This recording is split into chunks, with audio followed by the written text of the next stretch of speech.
Ey dil, ey dil, ey. Feryad dursan bedad be un betil ey dil, ey.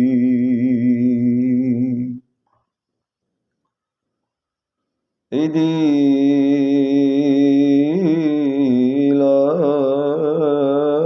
ey dil. Şemde-i sakin, bo'ronday yasov.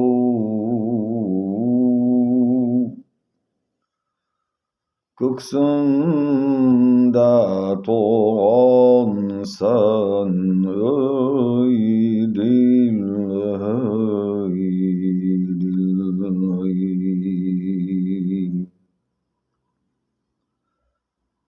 Hey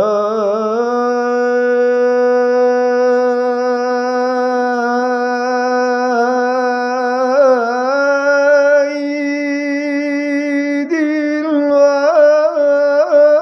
ey dil. Boying osmon,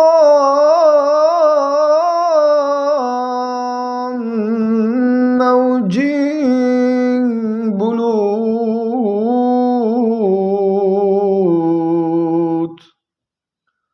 Havzing hazonsan, ey dil, ey.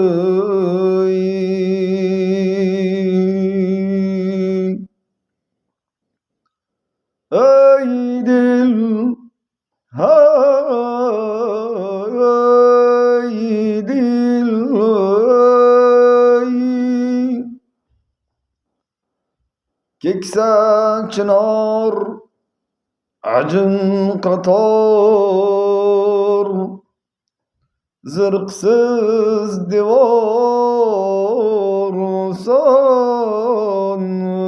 ey dil, ey dil, ey.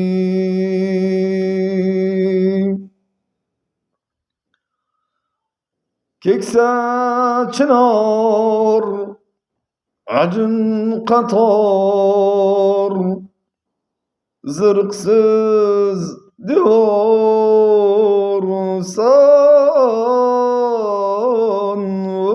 ey dil, ey.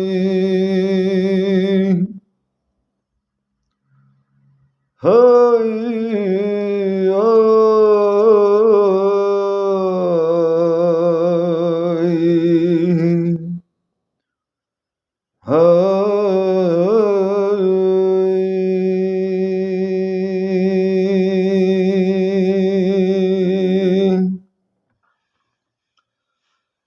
assalomu alaykum, hurmatli ijtimoiy tarmoq foydalanuvchilari, qadrli obunachilar. Sog'lik va salomatlik tilab yangi dasturimni boshlayman. Tinch omonmisizlar? Hamilaga oilaviy totuvlik, baxt saodat va shu jumladan yurtimizga tinchlik, osudalikni davomiy bo'lishligini tilab yangi dasturimni boshlayman. Kommentariyada eski patologlar, eski romlarni ko'rib, hali ham shunaqa uylar bormi deb so'raganlar. Shunaqa ajib uyda yashayman. Allohga hamd bo'lsin. Xo'p. Demak, hamma kommentariyalarni o'qiyman, hammasini, absolyutno. Xayrixohlarni ham, yomon ko'rayotganlarni ham, hammaligini o'qiyman. Bitta o'zimga savol berdim-da hozir.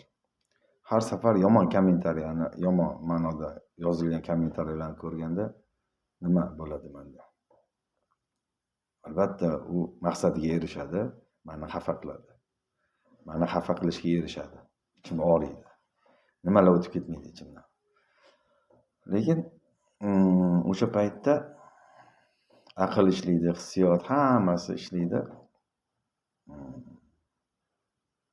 lekin o'sha kommentariya sohibi shunchaki mani fikrim bilan uni fikri boshqacha. Обязательно unga so'kish yoki bunaqa odam o'zini jirkanchligini ifoda qilishi bu endi o'ta sharmandagarchilikni yuqori cho'qqisi. Gap bo'lishi mumkin emas. Davom etish kerak. Biza maqsadiga erishadi, bizni xafa qiladi va o'zi maqsadiga erishadi xullas. Lekin men o'ylashimcha bir tiyinga olmayotganimdan qiynalib, eziladi u. Yana keyingi videoyimni kutadi kommentariy yozish uchun. Men keyingi safar bir tiyinga emas, 2 tiyinga olmayman bo'ldi. Shu bilan yopiladi. Katta ketishi hamma ham biladi, eplaydi, katta gapirishi, boshqa qilishi. Lekin endi to'g'risi o'zi biladi kim nima yozsa. Hop. Keyin agar o'sha yomon izohlarga, kommentariyalarga xafa bo'lmasak, demak biza odamgarchilikdan chiqib ketgan bo'lamiz-da, to'g'rimi? Xafa bo'ladigan joyimiz, ichimiz og'riydigan joyimiz bormi? Demak, hali yashayapmiz. Bizdan umid bor, nimadir chiqadi kelajakda. Katta ulkan ishlar qilib, katta ulkan qilib qo'ygandan ko'ra, kichkinagina bir faoliyat bilan band bo'lgani yaxshi odam. Turli xil mavzular bo'lyapti ijtimoiy tarmoqda. Zot munavvarlarni men doim kuzatib turaman endi ilm olish ma'nosida va qolgan yana boshqa masalalarda ham kuzatib tan beradigan joylarim bor. 1-2 kundan beri chiqmay qoldilar, tan bera olmayapman. Ilm olib turamiz-da har holda. Ba'zi bir qo'shilmagan joyimiz bo'lsa, fikrimizni men kanalda bayon qilib naqd ketamiz. Keyin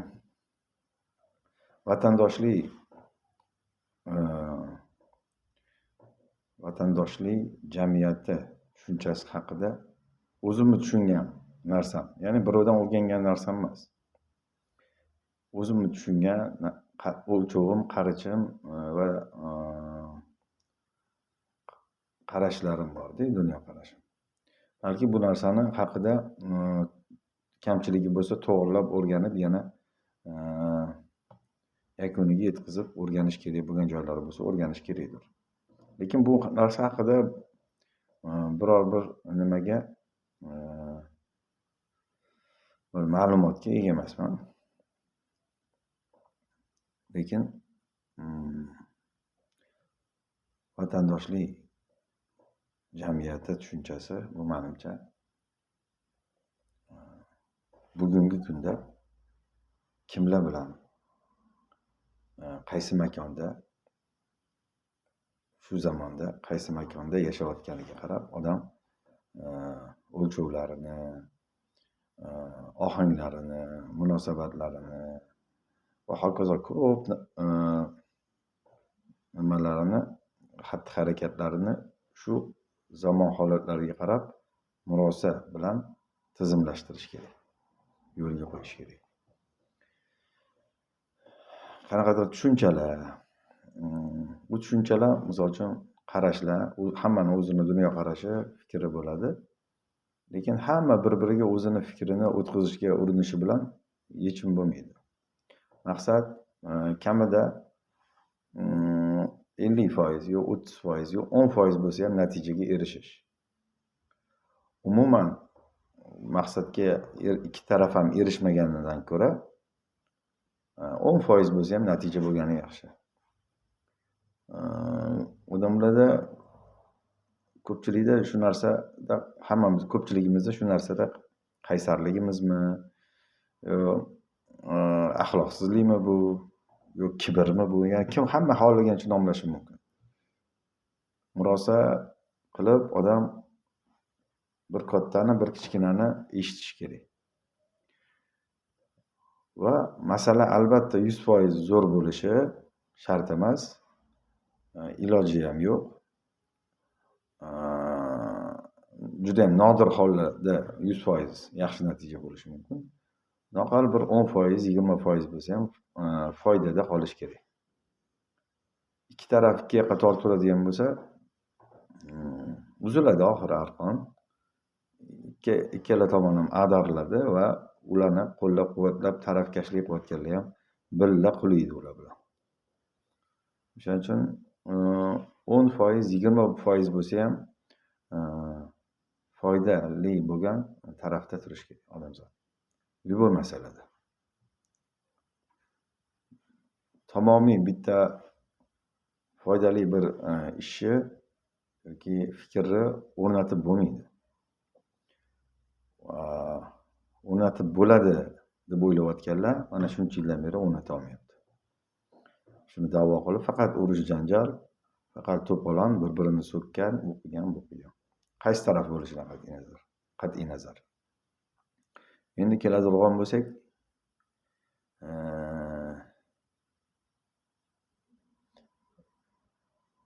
bitta joyda buzilish borda. O'sha buzilish asosiy nuqta, buzilishni asosiy markazi deb bilaman, men tushunaman. Kim qanaqa fikrda bilmadim. Yoshi kattalar, yoshi ulug'lar bor, bu yerda ziyoli insonlar bor. Fikrlarini hurmat qilamiz. Izohlarda qoldirishsa yana tushunmagan joylarimizni tiklab olamiz, tushunib olamiz. Ya'ni qaysi fikr u? Avvalo oilada odamlar bir-biriga qarshi fikrda yoki tushunchalar har xil. Bir 5 ta yo 10 ta odam bitta oilada a'zo bo'ladigan bo'lsa, o'sha oila a'zolarini turli xil qarashlari, turli xil o'lchovlari bor va ular kichkinaligi davrida emas, ya'ni o'spirin yoki balog'at undan keyin shakllanib, hamma o'z fikriga ega bo'lib qolgan. Afsuski, bugungi kunda oldingidek emas. Oldin bitta oilada, даже qarindosh urug'lar bilan, даже mahalla, qishloq bir xil fikrda bo'lgan har bir masalada. Hozir bitta oilada 10 ta a'zo bo'lsa, 10 xil qarashga ega. Hammasi bir-biriga недовольный qaysidir mavzularda o'sha norozilik kayfiyati bir-biriga o'rtadagi Rossiyani chegarani yana ham qalillashtirib qo'yadi. Natijada odamlar eng muhim bir-biriga yordami tegadigan, foydasi tegadigan pallada, bir-biriga muhtoj bo'lgan pallada bir-biridan ko'mak ololmay qoladi. Vaqt o'tadi, vaqt o'tgani faqat ziyonga ishlaydi. Vaqt uni ziyoniga ishlab boradi. Keyinroq u albatta bu yutqizishlar qaysidir umrni qaysidir pallasida pand beradi. Yo u jinoyatchi bo'ladi, yoki bir yomon ishga qo'l urib qo'yadi, yoki bankrot bo'ladi, yoki kasal bo'ladi va hokazo. Shunga o'xshagan. Shuning uchun oilada главный birinchi o'rinda oilada odamlar ahil bo'lsa, uy ko'cha xandon, uy zindon bo'lmasdan главный uyda birinchi ahillikni mustahkamlab bo'lsa, ana undan keyin u boy bo'lish ham, kambag'al bo'lish ham, sog' bo'lish ham, kasal bo'lish ham, chiroyli yoki xunuk bo'lish ham, do'st va dushmanlar va hokazo ko'plab vaziyatlar bor. U vaziyatlar insonga, u oilaga nima qila olmaydi? Zarar yetkaza olmaydi, zarar keltira olmaydi. Chunki unaqa saviyadagi oilalarda, odamlarda odamiylik, bir-birini qo'llab-quvvatlash va hokazo. Bu narsalar haqida men dars o'tmoqchi emasman. O'zi aslida men aytmoqchimanki, bugungi kunda jamiyatdagi fikrlarning tarqoqligi avvalo oilada. Bitta inson ilm olib, juda ham ko'plab ilm bilim bilan o'zlashtirishi mumkin kelajakda, lekin bu bilim manfaatli bilim bo'lmasligi mumkin. Faqat xotirada saqlangan, uni xotirasi bir fleshka vazifasini o'tayotgan, lekin o'zi o'sha ilmini go'zal suratda amaliyotda tatbiq qilolmayotgan bo'lishi mumkin. Unga nima sabab bo'ladi desa, u ruhiy stresslar, yoshlikdagi va hokazo, поддержкаni bo'lmagani, uni noto'g'ri tushunilgani, unga nisbatan noto'g'ri baho berilgani, uni ko'plab jabhalarda unga nisbatan noo'rin munosabatlar bo'lganidan kelib chiqishi mumkin. Bu ham bitta sabab. Bu katta sabab deb bilaman man. Avvalo taqdir deyishadi va hokazo shunga o'xshagan qarashlar ham bor. Lekin inson o'sha taqdirni o'zi ijro etadi, o'zi hayotda amaliyotda bajaradi. Qaysidir farzandi bilan ota yoki ona fe'li kelishmaydi yoki farzandi otasi bilan, onasi bilan qaysidir masalalarda o'zboshimchaligi bor. Bularning hammasini yechimi bor o'zi aslida. Bu yerda katta bir jabhada ham, kichkina bir oilada ham eng yomon narsa kibr yoki men kim bo'lman, sen kimsan degan qarash bilan bir-biriga munosabat bildirish. Bahslarda ham, suhbatlarda ham oddiy. O'zini kattaroq tutish, masalan, puli ko'p bo'lgani uchun, kuchi ko'p bo'lgani uchun, bilimi, ilmi, tajribasi ko'p bo'lgani uchun, chiroyliroq bo'lgani uchun, hurmati ko'proq bo'lgani uchun, ana ikkinchi taraf bilan uni munosabatda o'zi bilinib turadi, gap so'zlarni ohangida, o'zini tutishida, boshqasida assalomu alaykum, va alaykum assalom degan deb javob bergan taqdirda o'sha alik olganini o'zida ham bir o'zicha o'zini viqorli tutishi va hokazo shunga o'xshagan bir odamning ensasini qotiradigan holatlar bo'lib turadi. Albatta u narsani siz men sen kibrlamayapsan, men unaqa o'zing tutyapsan siz, yo'q men kibrlamadim, salom bersang alik olmasan, mana shunga kibrli deyapsanmi deb o'zini oqlash pozitsiyasiga o'tib ketadi. Kibr ko'zga ko'rinmaydi, qo'lga ushlab bo'lmaydi.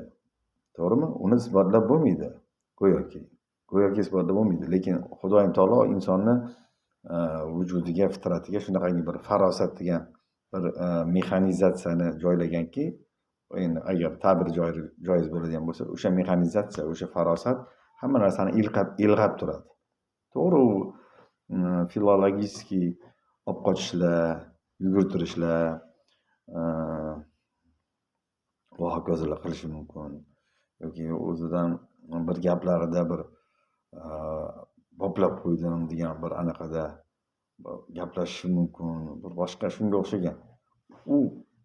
U yo'l yaxshi yo'l emas. Odamlar bilan samimiy suhbat qilish kerak.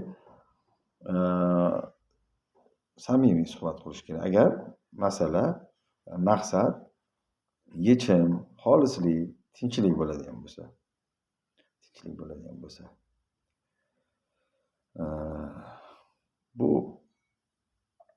Bu narsa ko'p joyda uchraydi o'zi. Oilalarda ham, aka ukasiga nisbatan men akangman, sen meni hurmat qilishing kerak. Bo'lmasam yosh kattalar, boshqalar. Yo'q. Kichikka izzat, kattaga hurmat. Shu narsa bizga kichkinaligimizda etilgan, lekin hayotda ko'rmagan bu narsani. Hayotda ko'rgan narsam aksari ko'rmaganman desam noto'g'ri bo'lar ekan, ko'rgan o'rinlarim ko'p ekan, lekin ko'pincha aksar holatda kattalar kichkinalarga nisbatan, ya'ni o'rmon qonuni qanaqa? Kuchligi kuchsiziga nisbatan nomunosib yondashadi. Ya'ni o'rmon hayotida, hayvonot olamida bu normal holat. Misol uchun kuchlisi kuchsizini yeydi, masalan. Lekin insonlarga bu narsa, bu axloq me'yori to'g'ri kelmaydi. Hayvoniy hayotda bu normal holat, bu achinarli, bir ayanchli holat emas. Birini biri yeb bitiradi. U unisini yeydi, unisi unisini yegan bo'ladi. Shunaqa bir-birini yeb bitirib yuraveradi. Lekin insoniyatda albatta shunaqangi yo'l tutishi uni kallasida qancha, xotirasida qancha bilim, ilm joylashgan bo'lishidan qat'iy nazar, u qanchalik obro'li, puldor yoki baquvvat bo'lishidan qat'iy nazar, uni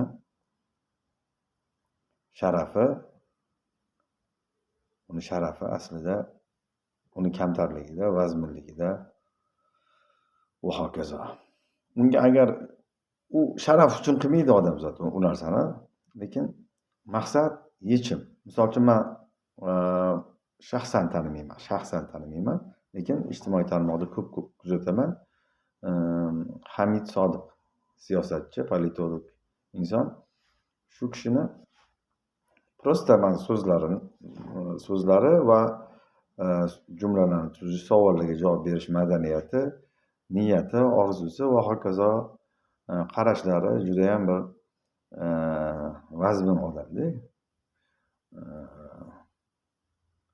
Juda bir ko'rpaga qarab oyoq uzatish va hokazo masalalarida u ko'rpaga qarab oyoq uzatish oddiy so'z bu, to'g'ri. Lekin bunaqa joylarda bu juda xolis odam. Hayotda qanaqa yashash to'g'ri bo'lishini ko'proq bizdan ko'ra ko'proq tushunadigan odam deb o'ylayman. Formulalari bilan, isbotlari bilan. Shunaqa janjalkash emas, to'polon qilmaydi. Masalanda, endi misol. Men u odam shaxsan tanimayman, faoliyatini ham, yo'nalishini ham, misol uchun maqsadini ham men bilmasligim mumkin, lekin prosta axloqini aytyapman. Axloqini, o'zini tutish madaniyati va hokazolar. Shunga o'xshagan.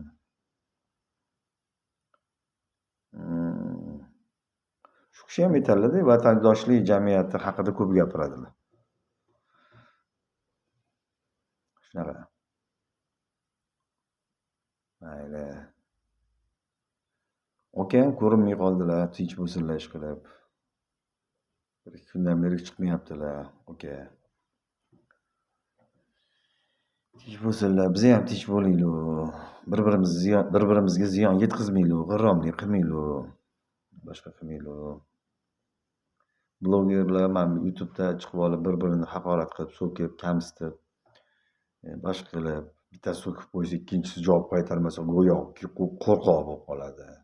Shunaqa deb o'ylab, unisi ham javob qaytaradi.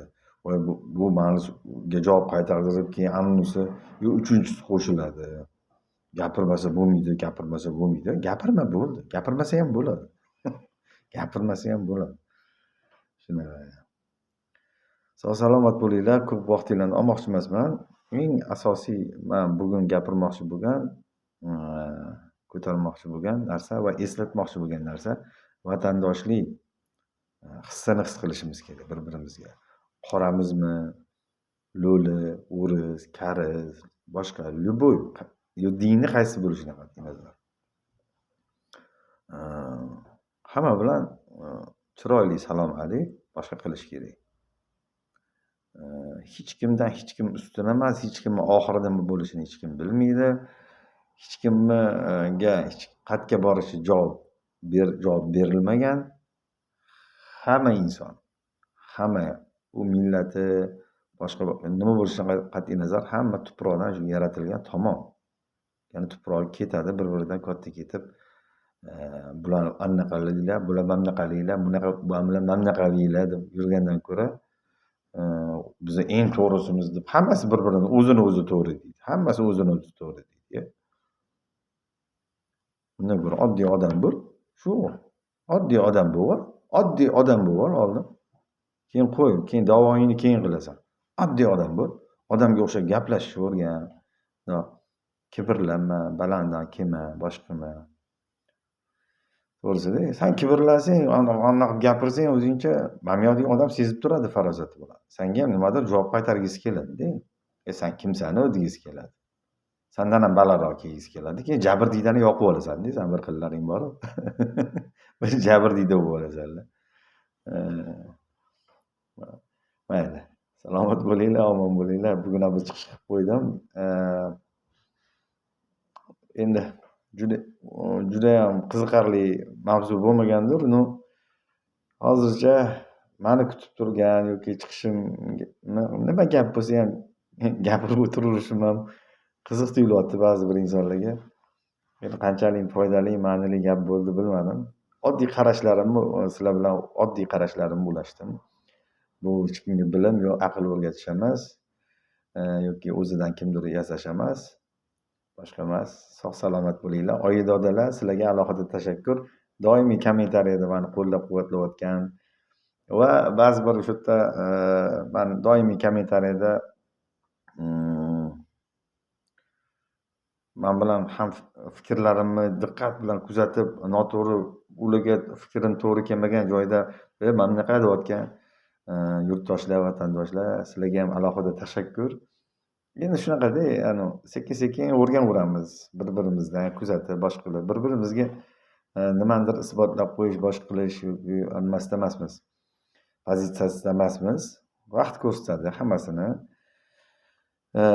Keyin mana chiroyli munosabat bildirishyapti. Umuman man kechagi undan oldingi efirlarim yoqmagan, bitta-ikkita doim mani qo'llab-quvvatlab turgan odamlarga yoqmadi-da, bilyapman. Kommentariyada ko'ryapman. Shunda ham munosabatni zo'r ushlab qolib, o'zini fikrini ham chiroyli odob bilan shoshilmasdan, hech qanaqa bir ziyon yetkazmasdan bildirib ketgan. Mana shu haqiqiy odamiylik. Bir-biriga odamzod shunaqa bo'lishi kerak. Bir xilla bor, anaqa bir narsa qilib yubordingmi, bo'ldimi, gapingdan tondingmi? U gapdan tonmadik. Biza pozitsiyamizda turibmiz. Biza guvoh bo'lmagan narsaga mana bunaqa qilgan yo mana bunaqa qilmagan deb guvohlik bermaymiz. Guvohlik berganlar mana yuribdi. O'zi ko'rmagan narsaga guvohlik beradiganlar, ularda juda ham katta bir nimalar bor, imkoniyatlar bor. Sizni oilangizdan ham, nasl nasabingizdan ham xohlagan joydan gapiradi. Biz pozitsiyamizdan chekinmadik. Ko'zimiz bilan ko'rmagan narsaga guvohlik berishga mas'ul emasmiz. Shuning uchun biz dayus bo'lib qolmaymiz. Dayusni maza qilib, og'zini ko'pirtirib, maza qilib semirayotganlar, biza turli xil haqoratni qilishiga bizlarning aqlimiz yetadi. Maziylarni qochirib qo'yishimiz ham mumkin. Lekin eng sizlarga munosib haqorat ham yo'q ekanda.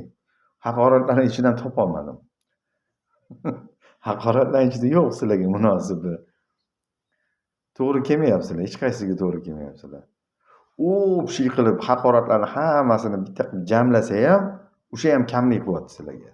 O'shaning uchun sizlarga gap yo'q deyilyapti xolos. Sizlarga gap nes. Shunaqa. Oy dodalar, kattakon rahmat. Sizlarga alohida tashakkur, duoda bo'lasizlar, opalar, akalar va hokazo yurtdoshlar.